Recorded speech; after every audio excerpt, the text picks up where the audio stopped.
एगो दो पीछे में मैक एगो रखनी रहो बैठो।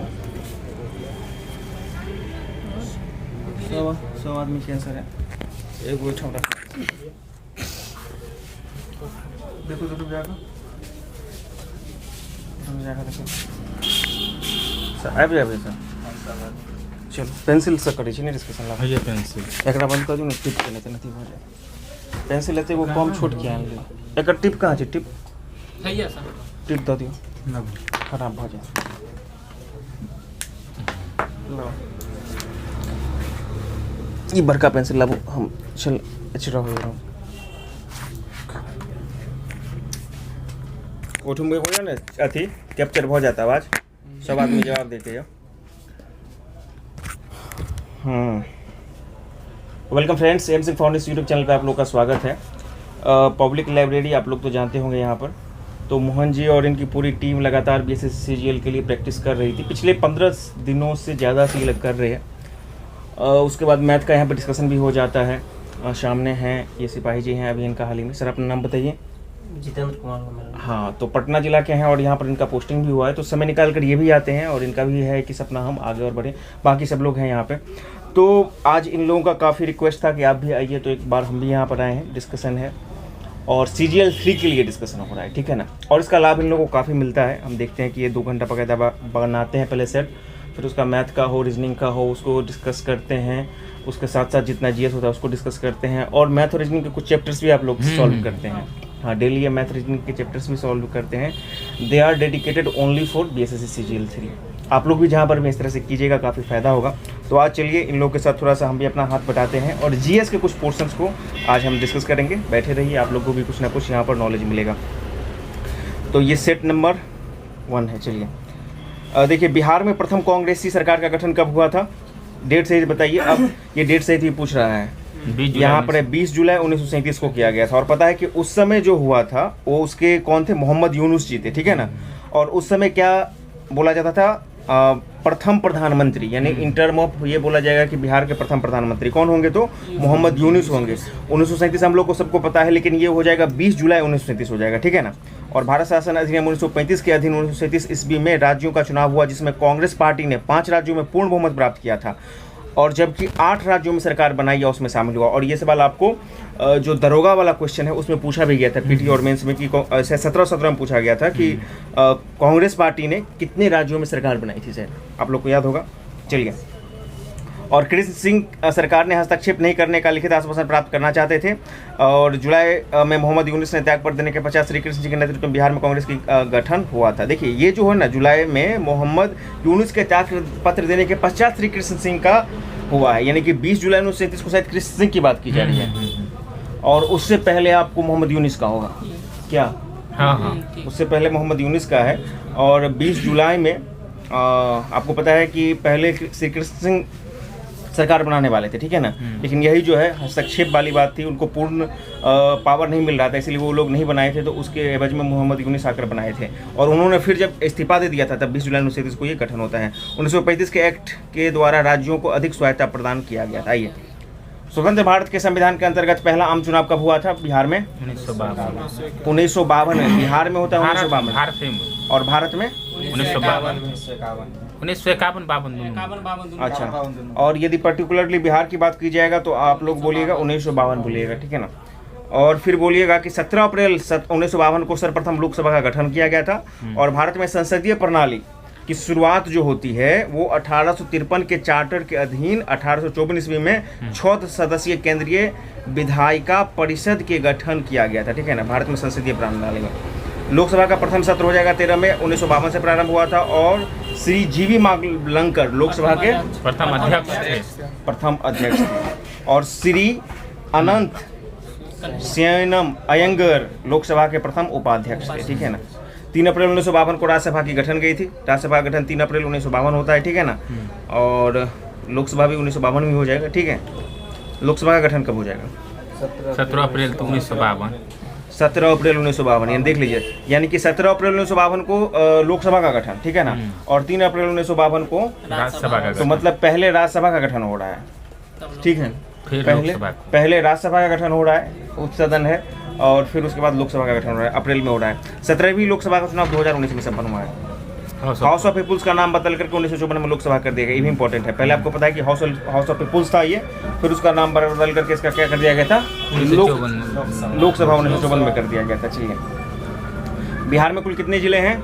38 और बिहार में पुलिस जिला कितना है? 40 गो है, ठीक है ना, इसके अकॉर्डिंग 40 गो है।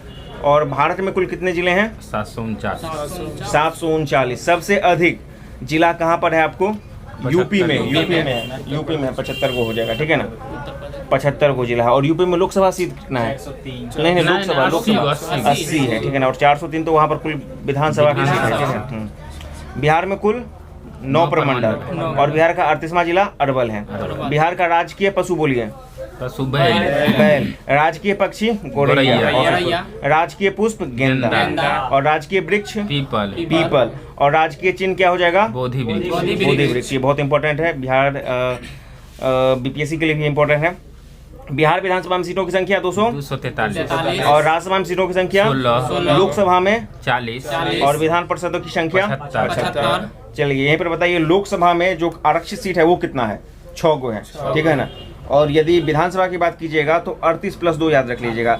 38 जो हो जाएगा वो एससी के लिए हो जाएगा और 2 जो हो जाएगा एसटी के लिए। और 2 वाला शायद इस बार 67 जो पूछा भी गया था। हाँ, तो ये याद रखिएगा, कुछ इंपॉर्टेंट जानकारी है।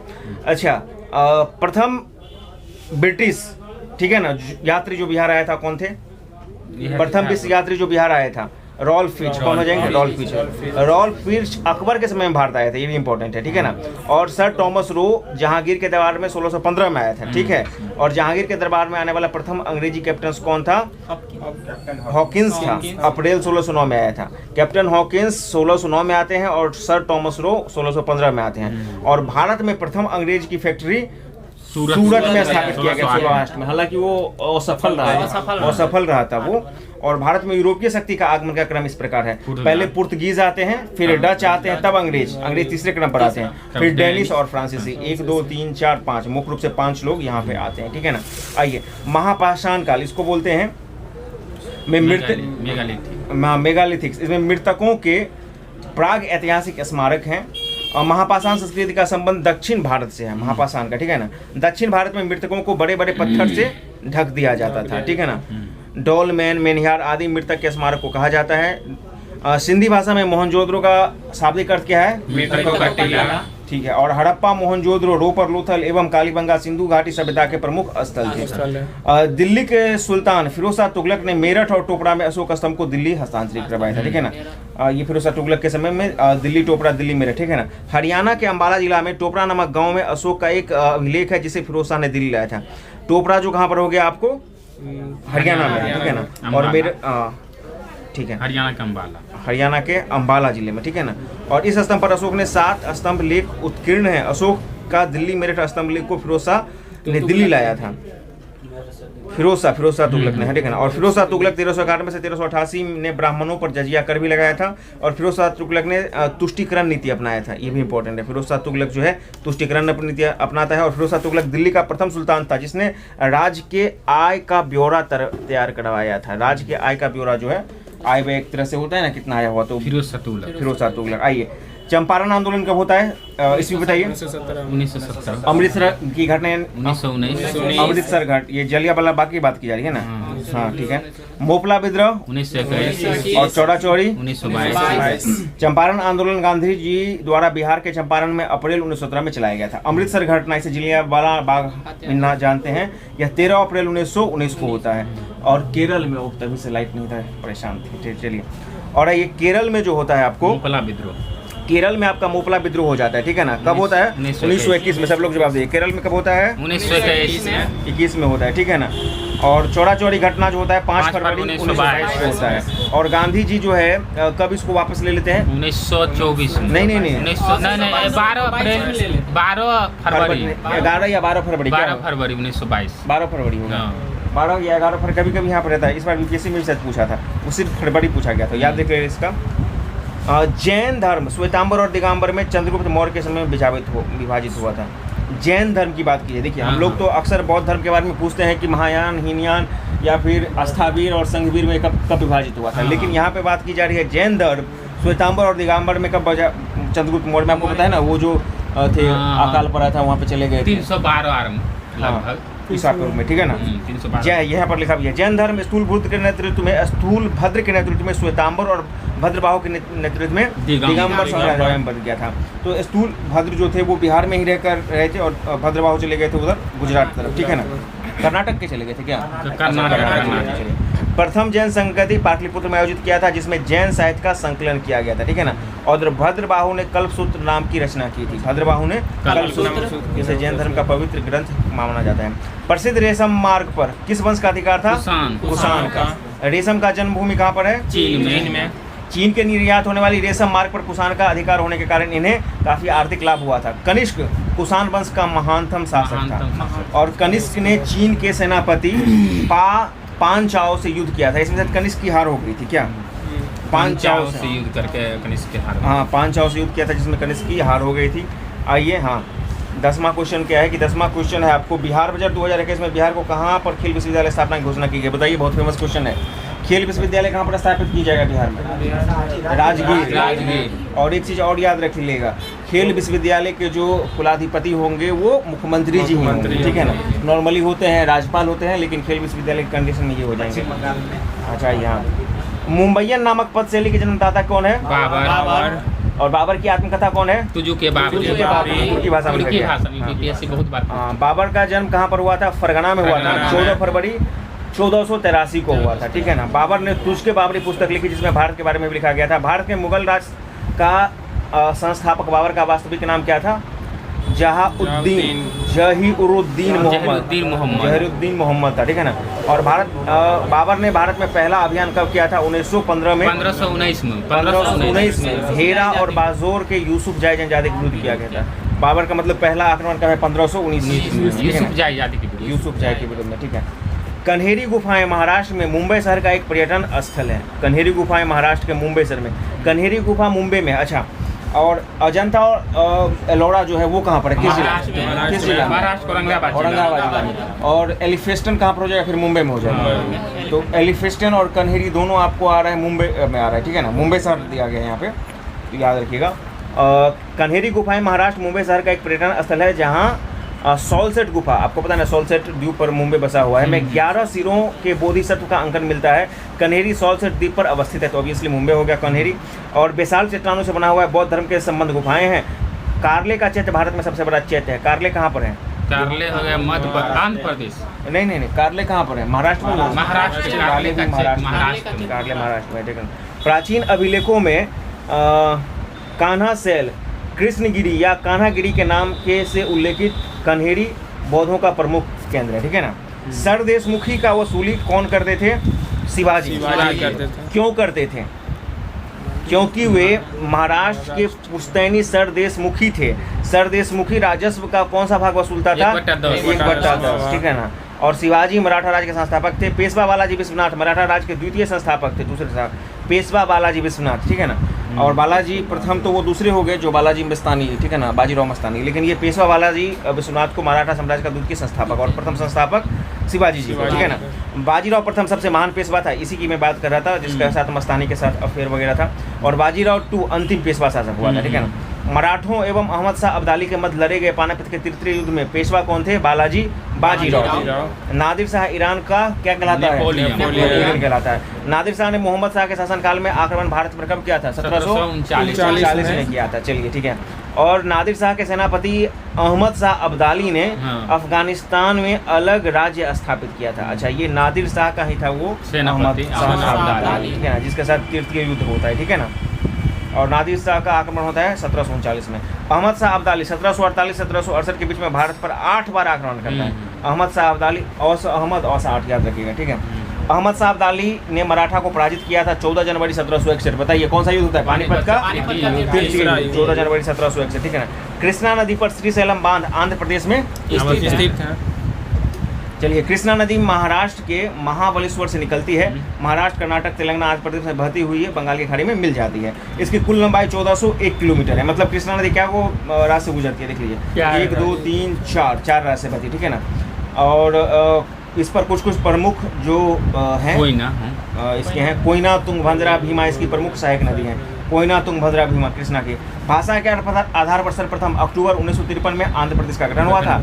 आंध्र प्रदेश से अलग तेलंगाना राज्य कब हुआ था? 2 जून 2014 श्री कृष्ण आयोग के सिफारिश पर। श्री कृष्ण आयोग, श्री कृष्ण आयोग के सिफारिश पर। कृष्णा नदी पर नागा अर्जुन सागर बांध अवस्थित है। कांवर झील कहाँ पर है? बेगूसराय। हाँ, बिहार का पहला व देश का 38वां कहीं पर पड़ता है। यहाँ पे 39वां दिया गया है, कहीं के 38 पड़ता है। हमको लगता है शायद 38वां रामसर साइट है, आप लोग एक बार देख लीजिएगा, लेकिन यहाँ पे 39वां रामसर साइट घोषित किया गया है, ठीक है ना। ये थोड़ा सा पुराना डाटा है, अब तो रामसर साइट की संख्या लगभग 75 हो गई है। हाँ, सर्वाधिक रामसर साइट कहाँ किस राज्य में है वर्तमान? तमिलनाडु में। यूके में सबसे ज्यादा देश में यूके। अच्छा, यूके में और सबसे ज़्यादा आर्द्र भूमि यूके में है, ठीक है ना। वैसे मतलब जो ये है तेलंगाना जो कांवर झील है वो 38वां है या 39वां है, एक बार आप लोग एक बार कंफर्म कर लीजिएगा, चेक कीजिए ना कहीं पर, किन्हीं के पास मोबाइल में चेक कीजिए तो रामसर साइट कितना है। विश्व में रामसर सूची में शामिल होने वाला प्रथम स्थल कौन सा है? कोबोर्ग प्रायद्वीप ऑस्ट्रेलिया है। भारत में सबसे बड़ा आर्द्रभूमि स्थल सुंदरबन पश्चिम बंगाल में है। और झीलों का शहर सिटी ऑफ लेक के नाम से उदयपुर को जाना जाता है। तमिलनाडु में सिंचाई अधिकतम तालाब से होती है। उत्तर भारत में नलकूप सिंचाई का प्रमुख साधन है, बिहार वगैरह, ठीक है ना। भारत में कृषि मानसून से प्रभावित होती है। भारत में मुख्य रूप से सिंचाई के साधन 4 प्रकार के होते हैं: कुआं, नलकूप, तालाब और नहर के द्वारा। देश के कुल कृषि भूमि का केवल 4% भाग शुद्ध सिंचाई से सुविधा है, शेष 60% अभी भी वर्षा पर निर्भर करता है। आइए, हंगूल को मिलाना है, हंगूल हो जाएगा दाचीगाम। दाचीगाम कहाँ पर है? दाचीगाम होगा जम्मू कश्मीर। दाचीगाम, हंगूल, ठीक है ना। बाघ टाइगर सुंदरबन हो गया, पश्चिम बंगाल हो गया। भारतीय शेर गिर गुजरात। और राइनोसेरस। अच्छा, Kaziranga, rhinoceros, sorry, rhino Kaziranga. चलिए, ठीक है। सुंदरबन में सुंदरी वृक्ष पाया जाता है। सुंदरबन का डेल्टा विश्व का सबसे बड़ा डेल्टा है। और प्रोजेक्ट टाइगर रिजर्व अप्रैल 1973 में प्रारंभ हुआ था। अभी आप पता है कि 8 चीता लाया गया है, कहाँ से लाया गया है? कूनो मध्य प्रदेश में रखा गया है। आप खोजिए जो कौन सा साइट है? कांवर झील कम्मा साइट है, 38वां या 39वां। सांतोपंथ ग्लेशियर कहाँ पर है? सांतोपंथ ग्लेशियर, सतोपंथ, ठीक है ना। सतोपंथ हिमानी से निकलता है, नदी निकलता है, अलकनंदा भागीरथी। सियाचिन ग्लेशियर कहाँ पर है? लद्दाख में। सियाचिन भारत पाकिस्तान देश में की सीमा पर अवस्थित है। सतोपंथ ग्लेशियर बद्रीनाथ से 17 किलोमीटर की दूरी पर अवस्थित है, बद्रीनाथ से, ठीक है ना। इन ग्लेशियर से अलकनंदा निकलती है। और यही सवाल हमको पूछा गया था, आपको इंटरव्यू में पूछा गया था, और हम काफ़ी कंफ्यूज थे कि अलकनंदा कहाँ से निकलती है, भागीरथी कहाँ से निकलती है। भागीरथी और अलकनंदा में फंस गए थे, तो वहाँ पे हम सॉरी बोल के निकल गए थे। तो सतोपंथ ग्लेशियर बद्रीनाथ की 17 किलोमीटर से निकलती है। और यहाँ से क्या निकलता है आपको? अलकनंदा। और भागीरथी तो ऑब्वियसली आपको कहाँ से निकलेगा? गोमुख है या फिर गंगोत्री बोलते हैं, ठीक है ना। गंगोत्री ग्लेशियर हो गया और गोमुख वहाँ से स्थान हो गया जहाँ से वो निकलती है, ठीक है। वहाँ पर उसको भागीरथी कहा जाता है। वहाँ पर भागीरथी, और उसके बाद प्रयाग के बाद उसको गंगा, मैदानी भाग में गंगा कहा जाता है। हाँ, जहाँ देव प्रयाग में दोनों मिल जाता है, अलकनंदा प्लस भागीरथी। हाँ, तो अलकनंदा संतोपंथ से निकलती है, ठीक है ना। चलिए, उत्तराखंड में गंगोत्री ग्लेशियर से, ये देखिए हमको ये भी पूछा था, यदि गंगोत्री से निकलती है तो फिर गोमुख क्या है? तो हम वहाँ पर क्लियरिफाई की कि गंगोत्री ग्लेशियर है और गोमुख वो जगह है जहाँ से गंगा निकलती है, पर्टिकुलर जगह है, ठीक है ना। तो आप लोग जब पढ़ते हैं तो उसका कहीं भी उपयोग हो सकता है, ठीक है ना। और हम उस दिन वो सब पढ़ के नहीं गए थे, ठीक है ना। चलिए, उत्तराखंड में गंगोत्री जो है ग्लेशियर से भागीरथी नदी निकलती है, जिससे अलकनंदा नदी देव प्रयाग में मिलने के बाद गंगा नाम से जाना जाता है। सियाचिन विश्व का सबसे ऊंचा युद्ध स्थल है जहाँ सैनिक छावनी है, ठीक है ना। शून्यकाल संसदीय कार्य अवधि भारत की देन है, ठीक है ना। शून्यकाल भारतीय संसद प्रणाली में 1962 में प्रारंभ हुआ था। अभी हमने पढ़ा है 1962 में यदि ये प्रारंभ हुआ है, शून्यकाल प्रारंभ हुआ है, तो हाउस ऑफ कॉमन्स को संसद का नाम कब दिया गया था? 1954 दिया गया था, ठीक है ना। भारतीय संसद प्रणाली में प्रश्नकाल के बाद शून्यकाल का समय आता है। और इस बार दरोगा पीटी में पूछा गया था कि शून्यकाल आता है प्रश्नकाल के ठीक बाद, नहीं ऐसा कुछ था कि शून्यकाल के लिए अनुमति, कुछ ऐसा था ना पीटी में, दरोगा की पीटी में। मतलब कि जो शून्यकाल में अति जो होता है ना सदस्य, वो बिना अध्यक्ष के अनुमति से क्वेश्चन पूछ सकते हैं, कुछ इस तरह का था। चलिए, कटौती प्रस्ताव सरकार की योजना में कमी लाने के उद्देश्य लाया जाता है। भारतीय संविधान के अनुच्छेद 111 के अधीन राष्ट्रपति संसद के दोनों सदनों पर पारित विधेयक पर जब हस्ताक्षर करता है तब वह अधिनियम बनता है। भारतीय संविधान की प्रस्तावना में न्याय शब्द का प्रयोग सामाजिक, आर्थिक और राजनीतिक न्याय के अर्थ में किया गया है। 3 तरह का न्याय है। प्रस्तावना संविधान के दर्शन एवं कुंजी है। जब किसी विषय पर विवाद होता है तो अंततः प्रस्तावना के आधार पर ही न्यायालय फैसला लेती है। और प्रस्तावना में अब तक क्या बार संशोधन हो चुका है? एक बार हो चुका है। और प्रस्तावना में समाजवादी, धर्मनिरपेक्ष और अखंडता शब्दों को 42वां संविधान संशोधन 1976 में जोड़ा गया था। वित्त आयोग की संस्तुतियां सरकार सुविधा अनुसार स्वीकार या अस्वीकार कर सकता है। वित्त आयोग यानी कि वित्त आयोग की संस्तुति बाध्यकारी नहीं है, ये बहुत इंपॉर्टेंट चीज़ है, ठीक है ना। वित्त आयोग की जो है सिफारिश वो बाध्यकारी नहीं है। आइए, अनुच्छेद 280 के अनुसार वित्त आयोग का गठन किया जाएगा, ठीक है ना। राष्ट्रपति प्रत्येक 5 वर्ष पर वित्त आयोग का गठन करता है। वित्त आयोग केंद्र और राज्य के बीच में राजस्व के बंटवारा के संबंध में प्रतिवेदन देता है। और 15वें वित्त आयोग के अध्यक्ष कौन थे? प्रोफेसर NK सिंह थे, ठीक है ना। मंत्रिपरिषद 39 में है, चलिए ठीक है, 39वां है ना, ठीक है, हाँ चलिए ठीक है। थोड़ा सा हम जहाँ पर पढ़े वहाँ पर कन्फ्यूजन होगा। तो जो कांवर झील है, ये मैं 39 इसलिए कर रहा था, BPSC के परस्पेक्टिव से भी बात कर रहा था। 39वां जो है रामसर साइट जो है ये बिहार का बना है, मतलब भारत का बना है और बिहार का तो पहला है। चलिए आइए, मंत्रिपरिषद के त्यागपत्र देने के लिए मंत्री अपना त्यागपत्र राष्ट्रपति को देता है। मंत्रिपरिषद से त्यागपत्र करने के लिए मंत्री अपना त्यागपत्र राष्ट्रपति को देता है। ये बहुत इंपॉर्टेंट चीज़ है। देखिए, नॉर्मली तो हम लोग ऐसा सोचते हैं कि वो किसको देगा, मंत्रिपरिषद यदि मंत्री कोई है, कैबिनेट मंत्री का कोई है तो किसको त्यागपत्र देगा? राष्ट्रपति को देगा। जी हाँ, क्योंकि शपथ तो वही दिलाते हैं ना। हाँ, राष्ट्रपति। जी हाँ, शपथ वही दिलाते हैं। और मंत्री राष्ट्रपति के नाम से संघ के मंत्रियों के रूप में कार्य करता है। एक मंत्री के प्रति अविश्वास प्रस्ताव पारित होने पर संपूर्ण मंत्रिमंडल क्या करेगा? त्यागपत्र देना पड़ता है। और प्रधानमंत्री के मृत्यु की स्थिति में मंत्रिमंडल स्वतः बिखर हो जाती है। और राष्ट्रपति प्रधानमंत्री के सिफारिश पर मंत्री के पद की शपथ दिलाते हैं। चलिए, भारत का एक संघीय ढांचा 1935 एक्ट में प्रस्तुत किया गया था। भारतीय संविधान के अनुच्छेद 1 में भारत को क्या बोला जा रहा है? राज्यों का संघ बोला जाता है। तो भारत राज्यों का संघ है, यूनियन ऑफ स्टेट है, ना कि यूनियन है, मतलब कि जैसे फेडरल नहीं है, यूनियन नहीं है, ठीक है ना, और जैसे अमेरिका में है। भारतीय संविधान को सामान्य विशेषता संगठनात्मक ढांचा है। साथ ही अनुसूची में शक्तियों का बंटवारा है जो संगठनात्मक ढांचा को दर्शाता है। केसी व्हीलर, अब देखिए, केसी व्हीलर ने भारतीय संविधान को क्या कहा था? और DC बसु ने भारतीय संविधान को एकात्मक एवं संघात्मक का मिश्रण कहा था। और DC बसु केसी व्हीलर के संबंध में बोलिएगा अर्ध संघात्मक, और DC बसु बोलिएगा कि एकात्मक और संघनात्मक, ठीक है ना। और भारत का संविधान संघनात्मक एवं एकात्मक का मिश्रण है जो असाधारण स्थिति में एकात्मक हो जाता है और साधारण स्थिति में संघनात्मक रहता है। कि BPSC अक्सर ये पूछती है कि भारतीय संविधान की प्रवृत्ति क्या है? एकात्मक, संघनात्मक। प्रवृत्ति में संघनात्मक, लेकिन वास्तविकता में एकात्मक, तो यही होता है, वास्तविकता में एकात्मक हो जाता है, ठीक है ना। सामान्य स्थिति में संघनात्मक रहेगा, लेकिन विशेष शक्ति पावर लेने का किसके? केंद्र के पास है शक्ति, सारा एकात्मक होता है। लोकसभा में 5 वर्ष पूर्व भी लोकसभा को 5 वर्ष पूर्व भी राष्ट्रपति प्रधानमंत्री की सिफारिश पर भंग कर सकता है, ठीक है ना। और लोकसभा का कार्यकाल साधारणतः 5 वर्ष का होता है। विशेष परिस्थिति में अवधि एक वर्ष में एक बार बढ़ाया जा सकता है, एक बार में 1 वर्ष बढ़ाया जा सकता है। आपातकाल समाप्त होने के बाद अधिकतम 6 माह में से अधिक नहीं हो सकता है। राष्ट्रपति अल्पमत प्रधानमंत्री को संस्तुति को मानने के लिए बाध्य नहीं है। और राष्ट्रपति बहुमत प्राप्त प्रधानमंत्री की सिफारिश मानने के लिए बाध्य है। ये भी इम्पोर्टेंट चीज़ है, ठीक है। कंपनी द्वारा लाभांश की घोषणा अधिकृत पूंजी पर की जाती है। कंपनी अपना शेयर बेच करके पूंजी प्राप्त कर सकते हैं, यह अधिकृत पूंजी का भाग होता है। कंपनी किसी के लाभ के भागीदारी पहुंच देता है, वह कंपनी का लाभ होता है। किसी ज्वाइंट स्टॉक कंपनी में लाभांश शेयरदारों को निश्चित मूल्य के आधार पर मिलता है। भारतीय संविधान का अनुच्छेद 40 क्या है? राज्य सरकार का गठन, नहीं, ग्राम पंचायतों का 40। अनुच्छेद 40 भारतीय संविधान में गांधीवादी दर्शन को माना जाता है, इसलिए पता है कि पंचायती राज गांधीवादी दर्शन का ही उदाहरण है, ठीक है ना।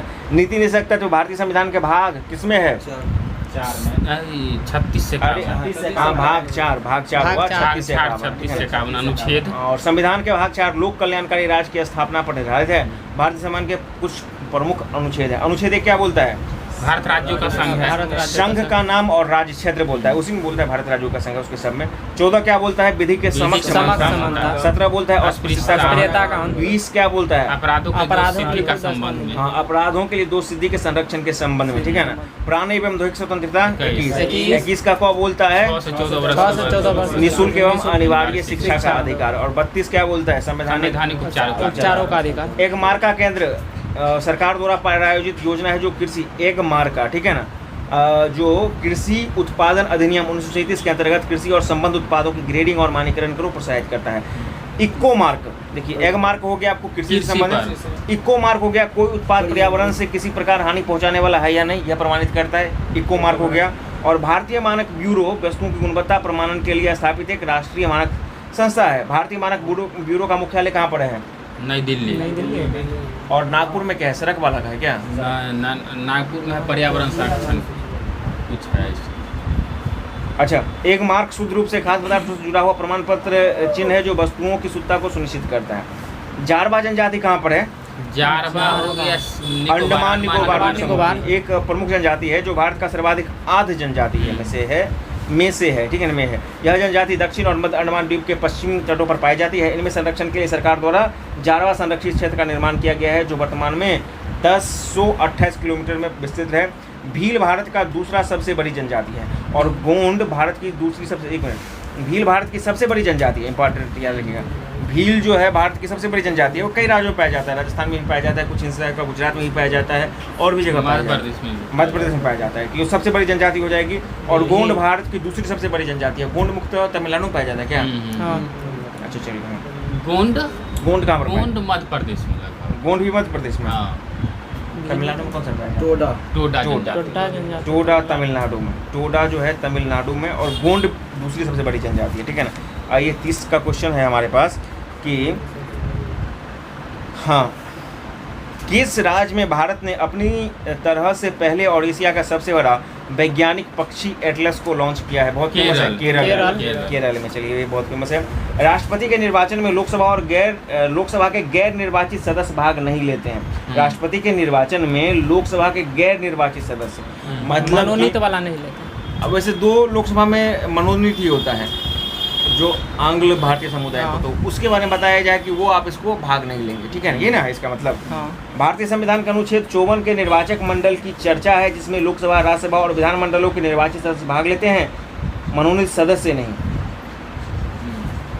निर्वाचक मंडल लोकसभा, राज्यसभा और विधानसभा के निर्वाचित सदस्य भाग लेते हैं, मनोनीत सदस्य नहीं। अच्छा, तो मनोनीत सदस्य भाग नहीं लेते हैं, जो 12 राज्यसभा के लोग हैं वो भी भाग नहीं लेंगे क्या? नहीं, उपराष्ट्रपति में भाग लेंगे। उपराष्ट्रपति में भाग लेंगे। अच्छा, चलिए। जम्मू कश्मीर, दिल्ली और मतलब मुख्य रूप से बात हो गया जो निर्वाचित सदस्य होंगे वही भाग लेंगे, ठीक है ना, कंफर्म है ना? जम्मू कश्मीर, दिल्ली और पौंडीचेरी के विधानसभा को निर्वाचित सदस्य भी भाग लेते हैं। जम्मू कश्मीर, दिल्ली और पौंडीचेरी विधानसभा के निर्वाचित सदस्य भी भाग लेते हैं राष्ट्रपति के चुनाव में। भारतीय संविधान के अनुच्छेद 55 के अधीन राष्ट्रपति के निर्वाचन की प्रक्रिया का वर्णन है, ठीक है ना।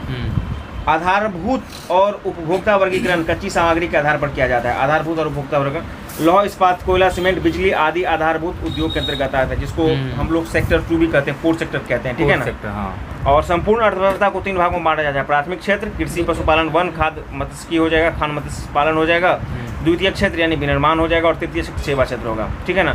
विकसित देश में तृतीय क्षेत्र का योगदान सबसे अधिक होता है। विकसित देश में तृतीय क्षेत्र का योगदान सेवा क्षेत्र का सबसे बड़ा योगदान होता है। और भारत भी अब उसी दिशा में आगे है क्योंकि भारत का भी सेवा क्षेत्र सबसे ज़्यादा है, ठीक है ना। 31 का क्वेश्चन क्या है? अच्छा, इसमें कुछ एक्सप्लेनेशन गलत भी होगा तो आप लोग उसको काउंटर कीजिएगा। पुस्तक भारत के प्रधानमंत्री देश की दशा के लेखक कौन है? भारत के प्रधानमंत्री देश की दशा के लेखक हैं रसीम किदवई। कौन है? रसीम किदवई हैं, ठीक है ना। जो बैंक निक्षेप बिना नोटिस के निकाले जा सकते हैं उन्हें मांग निक्षेप, जो बैंक निक्षेप बिना नोटिस के निकाले जाते हैं मांग निक्षेप कहते हैं। भारत का प्रथम व्यावसायिक बैंक अवध व्यावसायिक बैंक है 1981 में, और पूर्णतः भारतीय द्वारा संचालित प्रथम बैंक पंजाब नेशनल बैंक 1894 में, ठीक है ना। ये है अवध कॉमर्शियल बैंक हो जाएगा 1881 में, और 1894 में आपका है पंजाब नेशनल बैंक। और पीएनबी का दूसरा सबसे बड़ा सार्वजनिक क्षेत्र का बैंक है। पहला तो आपको एसबीआई हो जाएगा, दूसरा पीएनबी होगा। भारत का सबसे पुराना बैंक इलाहाबाद बैंक 1865 में हो जाएगा, ठीक है ना। इलाहाबाद बैंक सबसे पुराना है ना। और प्रथम व्यावसायिक बैंक है आपको अवध व्यावसायिक बैंक, ठीक है ना। Awadh commercial bank. एसबीआई का नाम शायद इंपीरियल बैंक था ना पहले 21 में इंपीरियल, 1921 में इंपीरियल बैंक। अच्छा, 1955 में एसबीआई किया गया था उससे पहले। अच्छा, चलिए। निंदा प्रस्ताव भारत की दोषपूर्ण नीतियों को सुधार के लिए किया जाता है। स्थगन प्रस्ताव किसी अत्यावश्यक सार्वजनिक महत्व के विषय पर सदन के सदस्यों का ध्यान आकर्षित करने के लिए स्थगन प्रस्ताव लाया जाता है। निंदा प्रस्ताव तो दोषपूर्ण नीति हो जाएगा, ठीक है।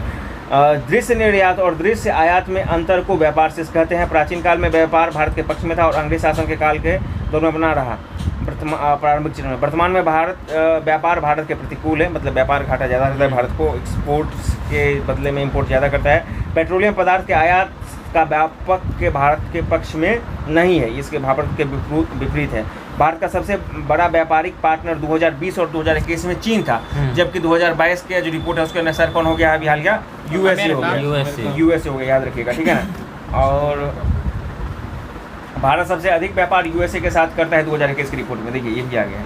भारत सबसे अधिक व्यापार यूएसए के साथ कर, चूँकि 2022 में तो डाटा आया ना जो 2021 के आधार पर, तो जो 2021 के जब पूछेगा तो यूएसए ज़्यादा हो जाएगा। मुद्रा अवमूल्यन का परिणाम निर्यात में वृद्धि तथा भुगतान संतुलन में सुधार लाना था। अवमूल्यन जब करती है, अवमूल्यन का अर्थ अंतर्राष्ट्रीय मुद्रा की तुलना में किसी देश की मुद्रा के मूल्य का कम करना है। ऐसा करने का उद्देश्य आयात कम करना और निर्यात को बढ़ावा देना है। भारत कब कब मुद्रा अवमूल्यन किया बताइए? 1949, 1966, 1991। नहीं 1949, 1966 और 1991, ठीक है ना। और भारत में एग्रो इकोलॉजी जोन्स की संख्या कितनी है? 20 है। इसे नेशनल ब्यूरो ऑफ सॉइल सर्वे द्वारा जारी किया जाता है। कृषि पारिस्थितिक उपक्षेत्रों की संख्या 60 है। इसका वर्गीकरण मिट्टी, जलवायु प्रकार एवं प्राकृतिक भौगोलिक परिस्थितियों के आधार पर किया जाता है।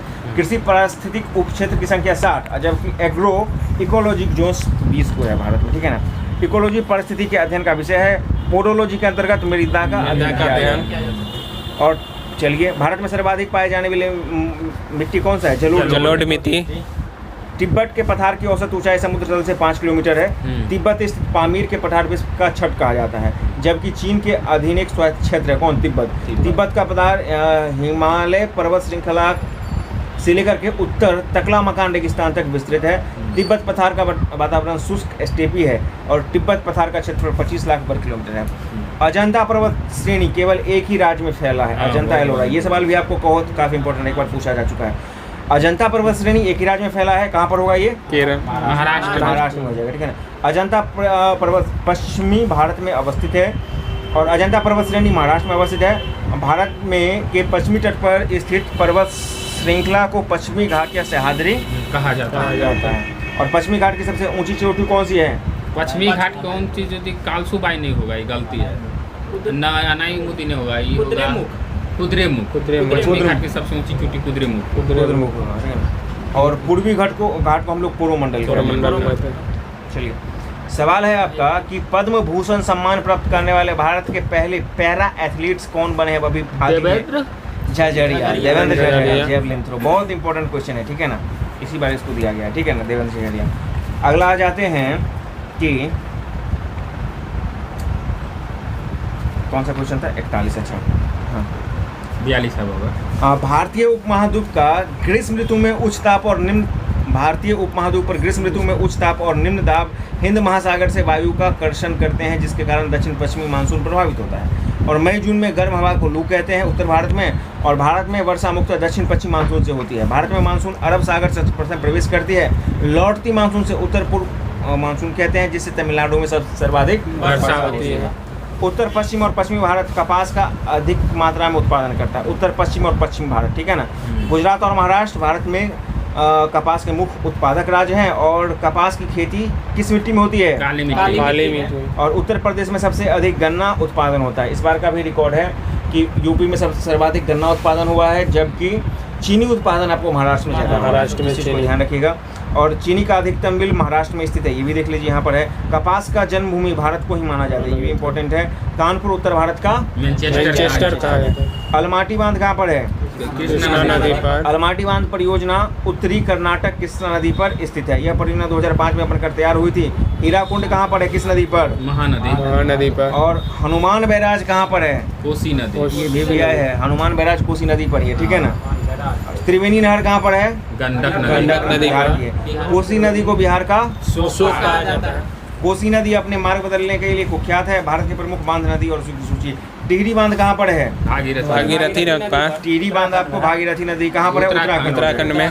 भाखड़ा नांगल और नाथपा झाकड़ी, सतलज नदी हिमाचल देखिए प्रदेश। भाखड़ा नांगल और नाथपा झाकड़ी सतलज नदी पर हिमाचल प्रदेश में, ठीक है ना। सरदार सरोवर नर्मदा नदी पर गुजरात और हीराकुंड महानदी ओडिशा। देश में सबसे पहले सूर्योदय कहाँ पर होगा? आंध्र प्रदेश अरुणाचल प्रदेश। देवांग घाटी में सूर्य का प्रकाश भारत में सबसे पहले पड़ता है। भारत में सबसे अंत सूर्य अस्त्र कहाँ पर होता है? गुजरात में। और भारत में अरुणाचल प्रदेश में सूर्योदय और गुजरात में सूर्यास्त के बीच लगभग 2 घंटे का अंतर है, ठीक है ना। भारत की अवस्थिति विषुवत रेखा पर 8 डिग्री 4 मिनट से लेकर के 37 डिग्री 6 मिनट तक 6 मीटर उत्तरी अक्षांश, और भारत का देशांतरीय विस्तार 68 डिग्री 7 मीटर से लेकर के 97 डिग्री 25 मिनट पूर्वी देशांतर है। भारत के पश्चिम और पूर्वी देशांतर के मध्य 30 देशांतर रेखाओं का विस्तार है, याद रखिएगा, यानी कि 30 देशांतर का। ताशकंद समझौता पहले होता है, भारत सोवियत संघ संधि और शिमला समझौता और फरक्का समझौता, ठीक है ना। ताशकंद समझौता भारत और पाकिस्तान के बाद 10 जनवरी 1966 को होता है। ताशकंद किस देश की राजधानी है? ताशकंद। अभी उसका नाम समरकंद कर दिया गया है, उज्बेकिस्तान, जहाँ पर एससीओ का बैठक हुआ। उसका नाम बदल करके क्या कर दिया गया है? समरकंद कर दिया गया, ठीक है ना। 1966 में होता है 10 जनवरी। भारत सोवियत संधि होता है 9 अगस्त 1971 को होता है, शांति मित्रता एवं सहयोग के लिए। शिमला समझौता भारत और पाकिस्तान के बीच 2 जुलाई 1972 को होता है।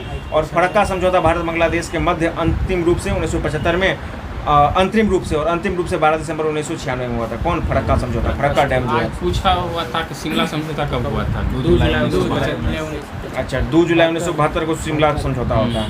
और भारत सोवियत संधि जो होता है 9 अगस्त 1971 को होता है, वो साथ देता है यहाँ पर। चलिए अब आ जाते हैं, कुछ करंट का क्वेश्चन है कि भारत के बाहर विश्व के पहले योग विश्वविद्यालय का उद्घाटन कहाँ पर किया गया था? टोक्यो, पेरिस, लंदन या लॉस एंजलिस? बताइए। अमेरिका में। लॉस एंजलिस बिल्कुल सही है, अमेरिका।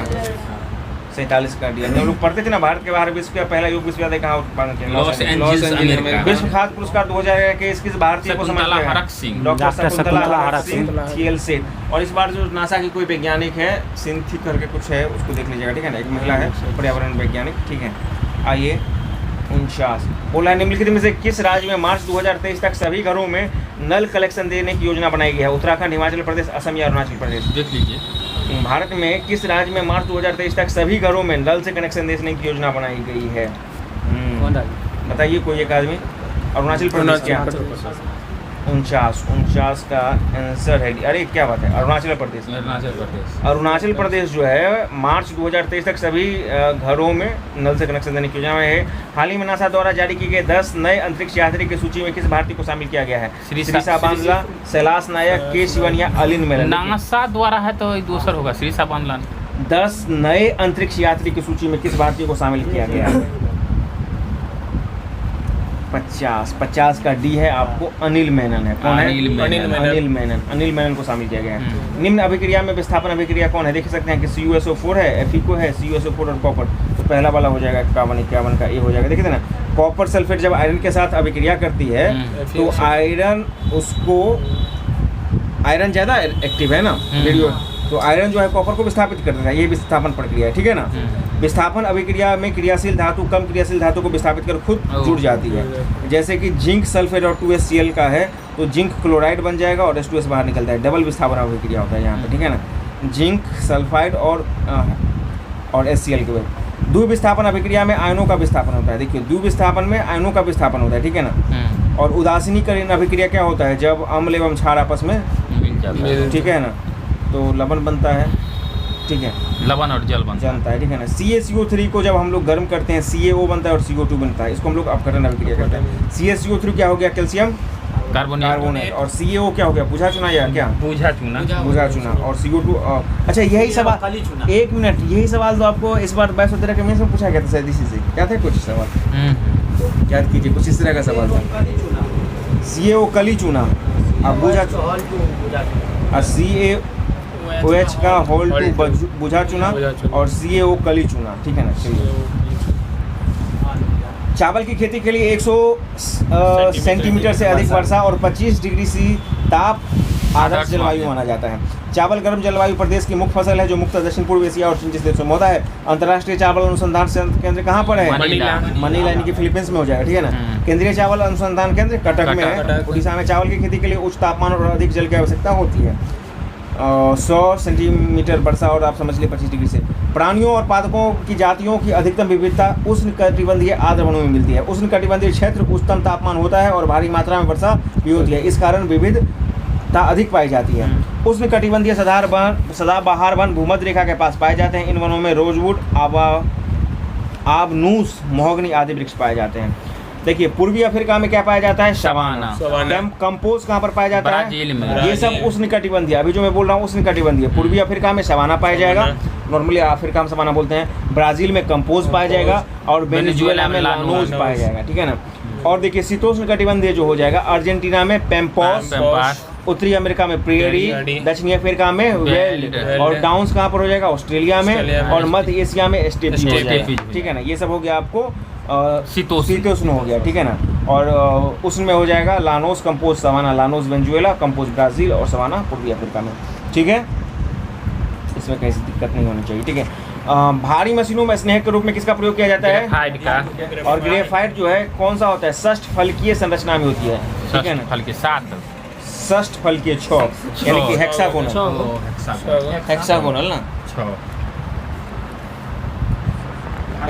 स्क्वायर प्लेनेट में कितना हो जाएगा उसको देखना पड़ेगा। कार्बन का अप्रूक है, ग्रेफाइट और हीरा हो जाएगा। पेंसिल में ग्रेफाइट का प्रयोग होता है। हीरा पूर्ण आंतरिक परावर्तन के सिद्धांत पर कार्य करता है। कोयला में कार्बन की मात्रा अधिक हो तो अच्छी किस्म, कोयला में कार्बन की मात्रा अधिक हो तो अच्छी किस्म की कोयला मानी जाती है। स्पंज क्या है? एक जीव है। इस प्राणी के शरीर में सतह पर असंख्य सूक्ष्म छिद्र पाए जाते हैं जिन्हें ऑस्टिया कहते हैं। यह संघ पेरिफेरा का जंतु है। ये बहुकोषीय जलीय जंतु होते हैं। ये जो होता है स्पंज जो होता है संघ पेरिफेरा। संघ पेरिफेरा में कौन कौन से जीव आते हैं बताइए? संघ पेरिफेरा में हो जाएगा हेलिमेंटिसार होता है। अच्छा, ये बहुकोषीय जलीय जीव हैं। इनमें पुनर्उद्भव की क्षमता होती है, रीजेनरेशन की क्षमता होती है। संघ पेरिफेरा के अन्य उदाहरण है साइकोन है, स्पॉन्जिल्स है, ये सब है। सन 1696 यानी कि 1669 ईस्वी में R.H. विटकर ने जंतु वर्गीकरण की 5 प्रणाली प्रस्तुत की थी। जंतु वर्गीकरण कौन? विटकर होना है। तो सन 1969 ईस्वी में मोनेरा, प्रोस्टिटा, कवक, प्लांटी और पादप और एनेमिलिया यानी कि जंतु। ऑक्टोपस को डेविल फिश भी कहते हैं। ऑक्टोपस को डेविल फिश भी कहते हैं। यहाँ पर याद रखिएगा, समुद्री घोड़ा बोलेगा तो वो मछली हो जाएगा, और समुद्री गाय या समुद्री सिंह बोलेगा तो वो हो जाएगा आपको मेमोल में चल जाएगा, याद रखिएगा, ठीक है ना। और सिल्वर जो हो जाएगा, यदि सिल्वर कॉर्प बोलेगा तो मछली, लेकिन सिल्वर फिश बोलेगा तो कीट में चला जाएगा, ठीक है ना। इस बात को भी याद रखना है। जल को 4 डिग्री सी के ऊपर गर्म किया जाता है तो यह जल का आयतन बढ़ने लगता है, और जब 4 डिग्री सी के नीचे ठंडा किया जाता है तो जल का आयतन बढ़ने लगता है। यानी कि 4 डिग्री से ऊपर या नीचे जब भी करिएगा तो जल का आयतन बढ़ेगा, ठीक है ना। अतः दोनों स्थिति में जल बीकर से बाहर जाने लगता है। जल का घनत्व 4 डिग्री सी पर सबसे अधिक होता है, अर्थात यहाँ पर जैसे ही घनत्व ज़्यादा होगा तो आयतन सबसे न्यूनतम होगा, ठीक है ना।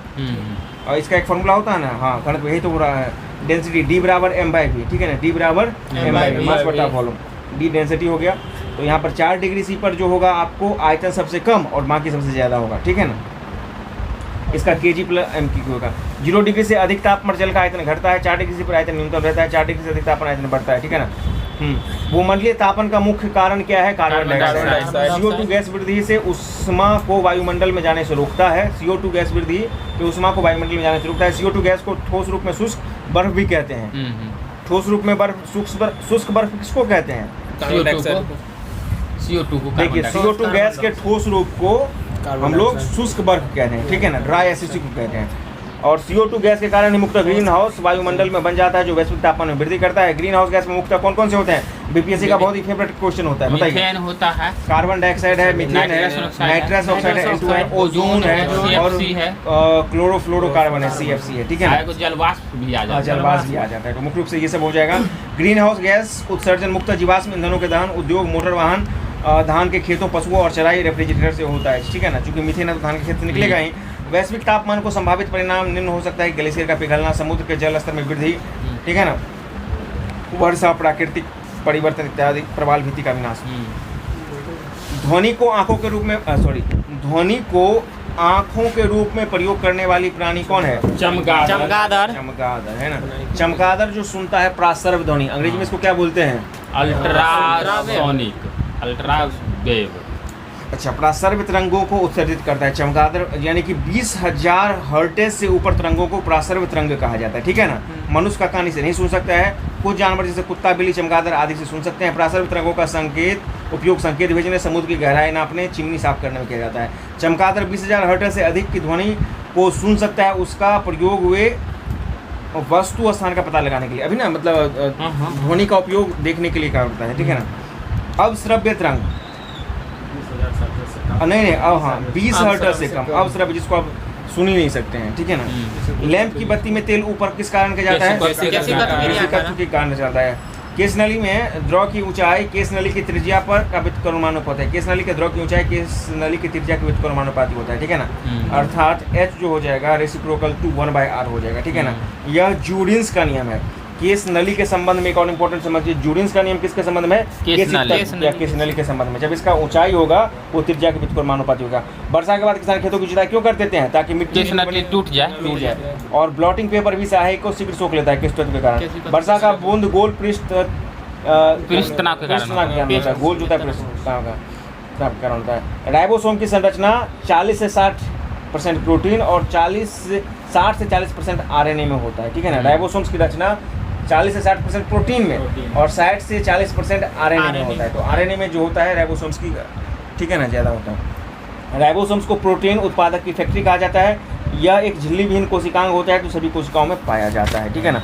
आइए, राइबोसोम दानेदार संरचना होती है जिसकी खोज पादप कोशिका में रॉबिन्सन व ब्राउन और प्राणी कोशिका में किसने किया था? पेलेंड ने किया था, ठीक है ना। ओहो, एक मिनट, यही क्वेश्चन आया था कि इसमें से किसको पोलेट कण भी या पेलेट कण भी कहा जाता है, तो यही हो जाएगा राइबोसोम।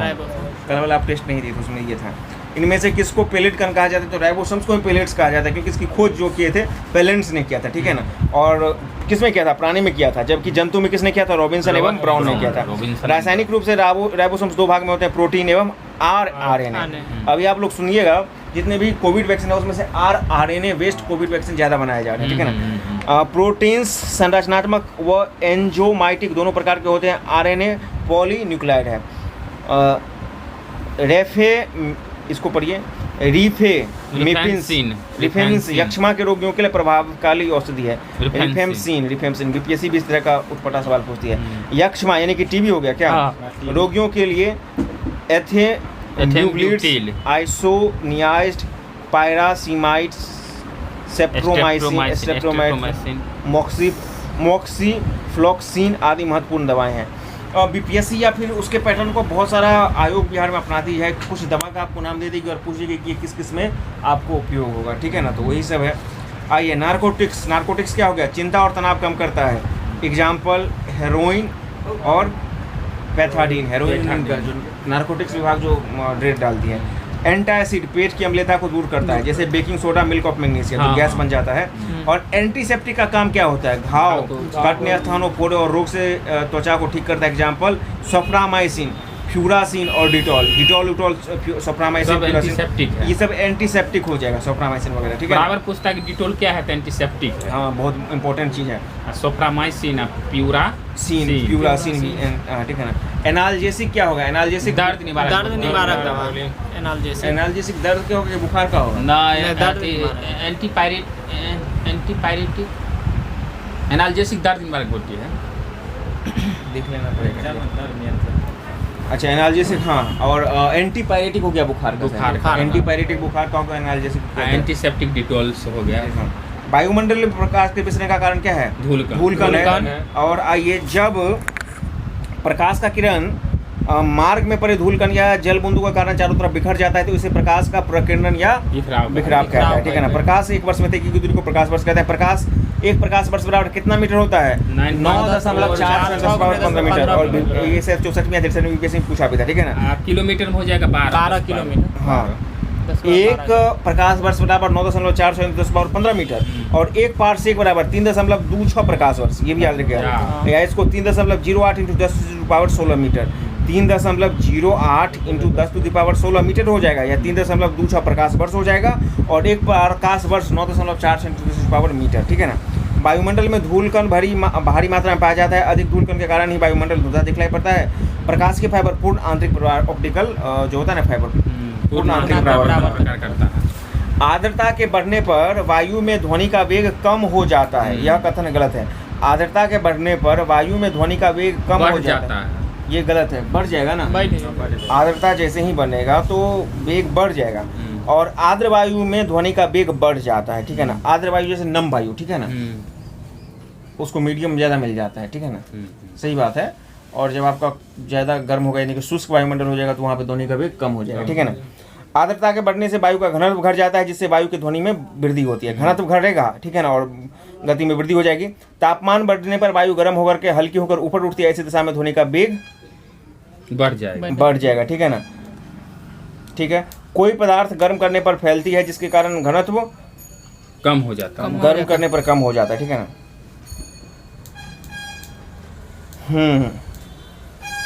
आइए, ठोसों में घनत्व अधिकतम और गैसों में न्यूनतम होता है, ठीक है ना। आइए, शाकीय भारतीय डॉक्टर की उपमा तुलसी को प्रदान किया गया, ठीक है ना। तुलसी का वैज्ञानिक नाम है ओसीमम सेक्टम। ओसीमम सेक्टम, तुलसी को ओसीमम सेक्टम। यह एक द्विबीजपत्रित तथा शाकीय औषधि वाला पौधा है। तुलसी पौधों का उपयोग सर्दी जुकाम खांसी दंत रोग श्वास संबंधी में किया जाता है। ओसीमम सेक्टम, ठीक है ना। आधुनिक वर्गीकरण के आधार पर पादप को निम्नलिखित भागों में विभाजित किया जाए। पादप को क्रिप्टोगेमी और फेनोरोगेम। क्रिप्टोगेमी में आपको थैलोफाइटा, बरायोफाइटा, टेरिडोफाइटा है, और फेनरोगेम में आपको जिम्नोस्पर्म, अनावृत बीजी और एंजियोस्पर्म, ठीक है ना। और आवर्त बीजी में आपको एक पत्री और द्विपत्री, ठीक है ना। तो ये पादप जगत के अंतर्गत है। थैलोफाइटा पौधों का शरीर जड़ तथा पत्तियों में विभक्त नहीं होता है, बल्कि एक थैलस होता है जिसमें समानता शैवाल कहलाते हैं, ठीक है ना। ब्रायोफाइटा सरलतम पौधे होते हैं जो पूर्ण रूप से विकसित नहीं होते। एग्जाम्पल फ्यूनेरिया, डिस्किया, मार्केसिया, ठीक है ना, ब्रायोफाइटा। और टेरिडोफाइटा पादप का शरीर तना, जड़ एवं पत्तियों में विभक्त होता है, उदाहरणतः मर्सिलिया और फर्न। जैव विकास के संदर्भ में सांपों के अंगों का लोप होना उपार्जित लक्षणों की वंशानुगत सिद्धांत से संबंधित है। जैव विकास के प्रमुख सिद्धांत एवं प्रतिपादक बहुत इंपॉर्टेंट है। आइए बताइए, जैव विकास के कल्पना का जनक क्या है?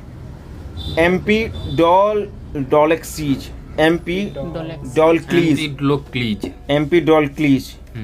प्राकृतिक चयनवाद का सिद्धांत चार्ल्स डार्विन, और उत्परिवर्तनवाद का और के प्रतिपादक ह्यूगो डी ब्रीज। और डार्विन के सिद्धांत में सहयोगी क्या थे? एल्फ्रेड रसेल वेसेल, ठीक है ना। चार्ल्स डार्विन का विकासवाद जीव के विकास को बताया। चार्ल्स डार्विन का विकासवाद जीव के विकास को बताया है। सर्वप्रथम पृथ्वी पर जलीय जीव की उत्पत्ति हुई है, ठीक है ना। जलीय जीव पहले आए थे, फिर मानव आते हैं। और किंग कोबरा, नाग, करेट आदि काफी विषैले सांप है, ये सब भारत में पाया जाता है। एक पिंड पर दो बल नीचे पिंड में दी गई है 8 न्यूटन पूर्व की ओर पश्चिम की ओर। ऐसी स्थिति में पिंड किसी दिशा में गमन नहीं करेगा, मतलब सेम फोर्स है आपको, और सेम फोर्स इधर से उधर से, मतलब अपोजिट है, मतलब कि समान परिमाण का बल जो है एक पिंड पर दोनों दिशा से, दोनों अलग अलग दिशा में लगेगा तो काम नहीं करेगा। ऐसी स्थिति में पिंड किसी दिशा में गमन नहीं करेगी। यह बल संतुलन होने का कारण है। यह क्रिया प्रतिक्रिया सिद्धांत पर आधारित है। यह न्यूटन के तृतीय गति पर मतलब काम करता है। प्रथम नियम जड़त्व का नियम देता है। न्यूटन का जो 3 को नियम में से प्रथम नियम जड़त्व का नियम देता है। द्वितीय नियम जो है बल के व्यंजन का नियम देता है, और तृतीय संवेग संरक्षण। क्वथन होता है एक निश्चित तापक्रम। क्वथनांक जो एक निश्चित तापमान है जिसके ऊपर कोई पदार्थ वाष्प बन जाता है। गलनांक वह बिंदु है जिस तापमान पर कोई पदार्थ गलने लगता है। और 100 डिग्री सी पर जल उबलने का तापमान है। विभिन्न स्केलों पर जल का ये है, देखिए 100 डिग्री सी 0। अच्छा, इसका जो एक स्केलिंग का फॉर्मूला है C-0 क्या है? C-0 बट्टा 100 और बराबर F-32 बट्टा 180। चलिए, आप इसी आधार पर बना लीजिएगा।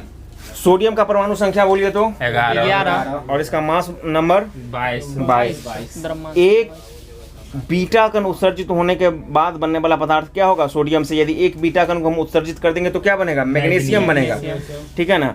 क्योंकि बीटा कण उत्सर्जित होगा तो बीटा में क्या होगा? परमाणु क्रमांक में 1 का एडिशन हो जाता है ना, बीटा में एक वृद्धि हो जाता है, तो चूंकि सोडियम 11 है वहाँ पे 12 हो जाएगा। बीटा कण निकल रहा है तो ठीक है ना। जब बीटा कण का उत्सर्जन होता है, परमाणु क्रमांक, परमाणु संख्या और द्रव्यमान संख्या में कोई अंतर नहीं होता है। परमाणु संख्या में तो वृद्धि होगा ना, वही ना बता रहे, तब तो वो 11 से 12 हो गया। द्रव्यमान संख्या में कोई अंतर नहीं। द्रव्यमान